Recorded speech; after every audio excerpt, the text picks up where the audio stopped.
It was the excessive drinking for me. At first, I dismissed it, attributing it to youthful exuberance and the desire to have fun. However, over time, it escalated into a significant problem between us. To be candid, the age difference hardly excuses the behavior. There's only a 5-year age gap between us, and by your age, I had already learned to moderate my drinking. I overlooked this behavior numerous times because I felt you truly saw and heard me. You invested the time to understand me deeply. Unfortunately, this is where my weakness lies when it comes to relationships. I tend to fall for those who encourage me to lower my guard and trust, gradually wearing away at the protective shell I've constructed to shield myself from pain. Yet, here I am again, feeling like a fool as this narrative repeats itself with nearly every woman I've opened my heart to. I allowed you in, only to be hurt in return. At our favorite bar, the place where our paths first crossed, you indulged a bit too much. After only 2 beers, I noticed your behavior becoming increasingly loose, and I suggested we leave, anticipating the potential for a scene. Perhaps it was my mistake to even entertain the thought, given Murphy's Law. When I quietly suggested, "Bella, babe, let's go. I think you've had enough," your response was sharp and loud, immediately drawing the attention of the entire bar.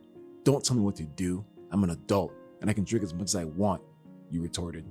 At that moment, I realized we had become the center of attention, the unwitting entertainers for the evening.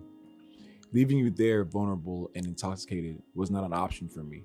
However, my attempt to de-escalate the situation only provoked you further. "Calm down. You're acting like an alcoholic," I responded, a comment that became the catalyst for a public confrontation. Your gaze was filled with fury. You had the look of murder in your eyes for me, and what followed was an act of betrayal. In your drunken state, you divulged my deepest secrets and pains to everyone present, secrets I thought were safe with you. Your words were emasculating, leaving me no choice but to stand there and endure, unwilling to fuel the fire any further. The bar fell into an eerie silence, save for a few scattered reactions from the audience. As I looked around and then back at you, I realized the person I once knew, or thought I knew, was gone. The intimacy we shared, our late night conversations, all seemed like a distant memory in that moment. It wasn't just your words that wounded me, it was your willingness to inflict such public humiliation. I had no choice but to leave you there and sever our ties. Your actions were a betrayal that I cannot forgive. In the aftermath, your attempts to reconnect were relentless, but even as I opened the door for a possible reconciliation, your failure to apologize or accept responsibility for your actions only confirmed my decision. You shifted the blame onto me, refusing to confront the real issue at hand. Enough was enough. Your problems extend beyond just the drinking, and I can no longer be a part of that. You're not worth the turmoil and anguish, Bella, and forgiveness will take time.